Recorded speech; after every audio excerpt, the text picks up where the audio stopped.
लुगदी साहित्य हमेशा मुख्य धारा के साहित्य से ज़्यादा बिका है। तो ये डिसाइड कैसे किया जाता है कि भाई ये लुगदी साहित्य है, ये मुख्य धारा का साहित्य है? और दूसरा, इसको इतना अलग करके क्यों देखा जा रहा है? क्या ये डेलिबरेटली ऐसा क्रिएट किया जाता है कि जो ज़्यादा बिक रहा है उसको कमतर की श्रेणी में डाल दिया जाए, या उसको कम आंका जाए मुख्य धारा के साहित्य से?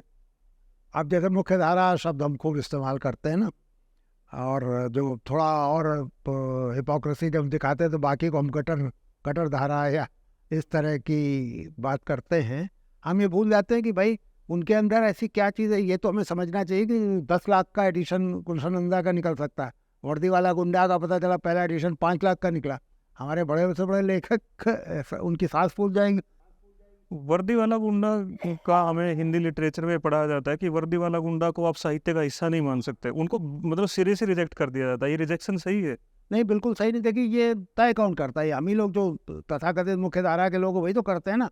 वही विश्वविद्यालयों में अध्यापक हैं। विश्वविद्यालयों के अभी एक बहस चली थी। हैदराबाद की एक यूनिवर्सिटी ने जो जिसे पल्प लिटरेचर हम कह रहे हैं उसे अपने पाठ्यक्रम का हिस्सा बना लिया। गोरखपुर यूनिवर्सिटी में ये कोशिश हुई हिंदी विभाग में, और ये अच्छी कोशिश, अच्छी बहस हुई। वहाँ बहुत इसको लेके विरोध हुआ।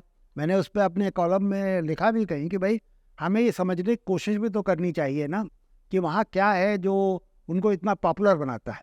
लेकिन फिर वही सवाल आएगा। देख, आप कहेंगे गुलशन नंदा प्रेमचंद से बड़े लेखक हैं। मैं ये कहूँगा, मेरा ये मानना है कि देखिए, बड़ा छोटा लेखक या बड़ा छोटा साहित्य या कालजयी, क्लासिक, ये सारे शब्द जो है, इसका फैसला सिर्फ वक्त करता है ना। आप कितने देर तक टिके रहते हैं ना, ये आपका सामर्थ्य इसमें है। प्रेमचंद 1936 में मर गए। आज भी प्रेमचंद की आप देखिए 31 जुलाई आ रही है, देश का कोई शहर ऐसा नहीं होगा जहाँ प्रेमचंद पे कोई कार्यक्रम ना हो रहा हो। आज भी सबसे ज़्यादा, अगर अब तो रॉयल्टी उनकी ख़त्म हो गई, रॉयल्टी होती सबसे ज़्यादा हिंदी की रॉयल्टी देने वाले लेखक होते।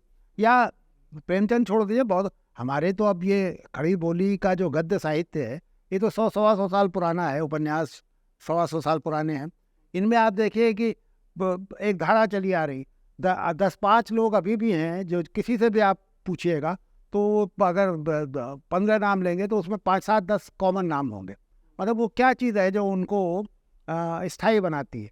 वही चीज़ है जो इसका फैसला करती है कि भाई कौन बड़ा है कौन छोटा है।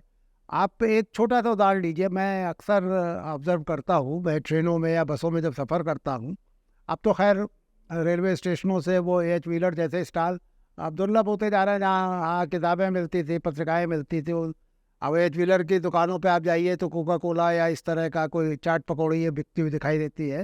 लेकिन पहले बहुत थी, और हर व्यक्ति जब सफ़र करता था, पहले रेलवे थोड़ा धीमी भी थी, इंतज़ार भी बहुत कराती थी, गंतव्य पर पहुंचाती देर से थी, तो पढ़ने के लिए कुछ ना कुछ लेता था। तो मैं देखता था ज़्यादातर लोग खरीदते थे, गटर साहित्य कह रहे हैं या पल्प साहित्य कह रहे हैं, गुलशन नंदा और कुशवाहा कांत और रानू और क्या क्या इस तरह का लेता था। लेकिन मैं हमेशा देखता था कि जब वो आदमी उसका गंतव्य आता था और उतरने का वक्त आता था, तो वो किताब अपनी सीट पे छोड़ के चला जाता था। बहुत कम लोग थे जो सावधानी के साथ उसको समेटते थे और ले जाते थे। उसकी वजह है कि उसके बाद उसका कोई अर्थ नहीं रह जाता था। लेकिन आप किसी बड़े उसको देखिए ना, जैसे मुझे, हालांकि मैं नाम नहीं लेना चाहता, लेकिन चलिए अपने पूर्वजों का नाम तो लिया जा सकता है ना। जैसे अब मैला आंचल है, राज दरबारी है, आधा गांव है, इस तरह के उपन्यास ऐसे हैं। इस तरह के 10 उपन्यास होंगे, ज़्यादा होंगे, जो मेरे शेल्फ में हमेशा मौजूद रहते हैं। और मैं कभी भी कहीं से आया, वो तो उतार के, वो उठा करके निकाल के मैं उसके 2-4-10 पेज पढ़ता हूँ, रख देता हूँ। पूरा एक बार पढ़ा होगा, 2 बार पढ़ा होगा, और उसमें अंश के अंश याद हो गए, उनके डायलॉग्स याद हो गए। तो ये कोई चीज़ है जो उन्हें हमसे बार बार पढ़वाती है, कोई चीज़ है जो उन्हें स्थायी बनाती है। वही चीज़ है जो उसे कालजयी या क्लासिक की श्रेणी में ले जाती है। जो ये सारा, जिनको बहुत लोग पढ़ते हैं, जो पढ़ने पाठकों की संख्या जिनकी ज़्यादा है, वो नहीं बना पाती।